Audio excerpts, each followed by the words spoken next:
Today we are called to joyfully celebrate the solemnity of Christ the King.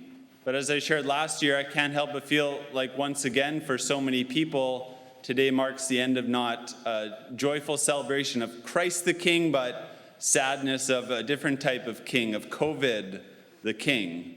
Yes, COVID the King. We know this little infinitesimal creature, the coronavirus, appears to be this tyrant ruler in our day. We know that the Latin word for corona is crown. And so many of us have experienced this crown that COVID the King has placed on so many people.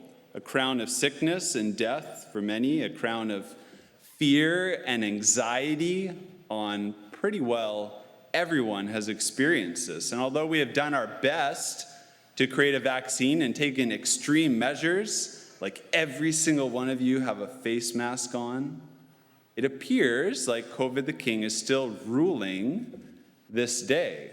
And every single one of us has a story in which either in our own lives or in the lives of a loved one, serious losses have taken place.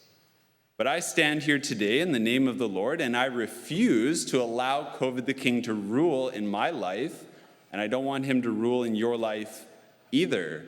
And today's solemnity of Christ the King gives us a great opportunity to experience what it's like to put an end to COVID the King, to allow Christ the King to reign in his place.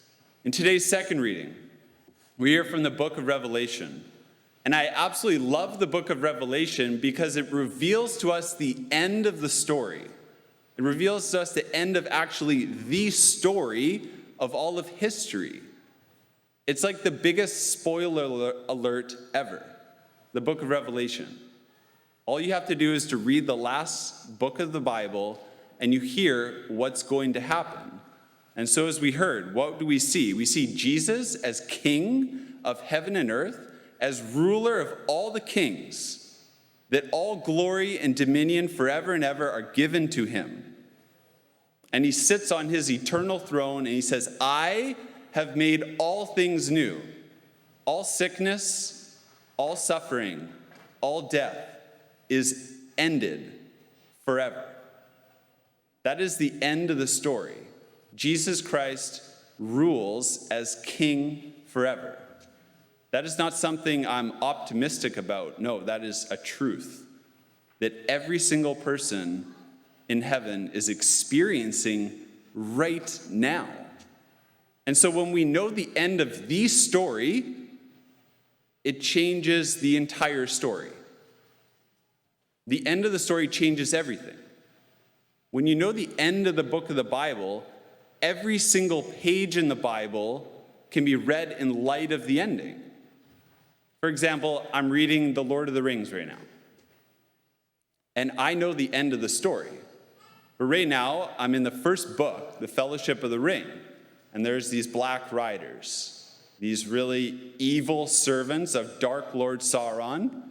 And they really seem like they're going to kill Frodo. And so it can seem quite hopeless for them. Like, when are they going to get captured and die? But I know the end of the story.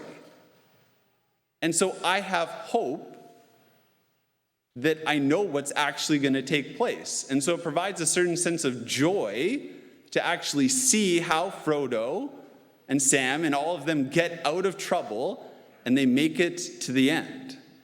And so all I have to do is remind myself, if ever I feel down about Frodo and his story, all I have to do is remind myself of the end of the story. And if you've watched the movie or read the book, they both have different endings. Both are epic. They are glorious. They are fantastic. The return of the king happens, and it is so good. The end of the story changes every single page of The Lord of the Rings. And so if I'm watching The Lord of the Rings, maybe some of you have experienced this when you're watching a movie you've seen before and others haven't seen it. And so I could be watching The Lord of the Rings and the Black Riders. Someone standing beside me could be really worried about the Black Riders. But I know the end of the story. And so I can have a certain joy or excitement about how they're going to get out of it. But this person, they're freaking out because they think Frodo's going to die. But I know the end of the story, and so I have hope. The same should be true for us. When we look at COVID, when we look at any sickness, suffering, anything in this world, for Christians, because we know the end of the story, it changes everything. It was only after I finished this 9 a.m. homily that I realized how the Lord wanted me to end it, so I'd like to share it with you right now. The end of the story changes everything. Remember that. The end of the story changes everything. We've all had that experience in the movie theater, like I shared, in which you're watching The Lord of the Rings, and you know the end of the story. And so someone might be full of despair at the Black Riders trying to kill Frodo, but you have hope because you know the end of the story, and it's so good. Well, for Christians, that's how we should approach life as well. We know the end of the story. And so we can look at the tyrant rule of COVID the King and all the sickness and suffering that COVID has brought, but because we know the end of the story, it changes everything. It changes everything so much that we can look at a situation that we're going through with hope rather than despair, because we know that Christ the King is on his throne right now, that he has defeated all sickness, suffering, and death. We know the end of the story. And when we can hold on to that, we can hold on to that truth, it can transform our lives today. When we know the end of the story, it gives us hope to persevere. That's what happened in the lives of the saints. As I shared with St. Lawrence 2 weeks ago, how he was able to offer himself for the conversion of Rome and the Colosseum, and then jokingly say, "Turn me over, I'm done on this side." Why? Why was he able to give such a courageous and heroic response of love to such suffering and death? Because he knew the end of the story. Last week I shared about Maximilian Kolbe, how he was able to love without limit, to offer himself up for a stranger in Auschwitz. Why? Because he knew the end of the story. He knew that Christ the King was awaiting him as his soldier to fight the battle valiantly. And Maximilian Kolbe was awarded for eternal joy for persevering. And the same should be true for you and me today. When we know the end of the story, when we hold on to that hope, we can all of a sudden look at COVID the King, this tyrant ruler, from a whole new perspective. Because we know that one day we'll see Christ the King face to face, and he will trample down all of his enemies, including all sickness, all suffering, including COVID the King, this tyrant ruler.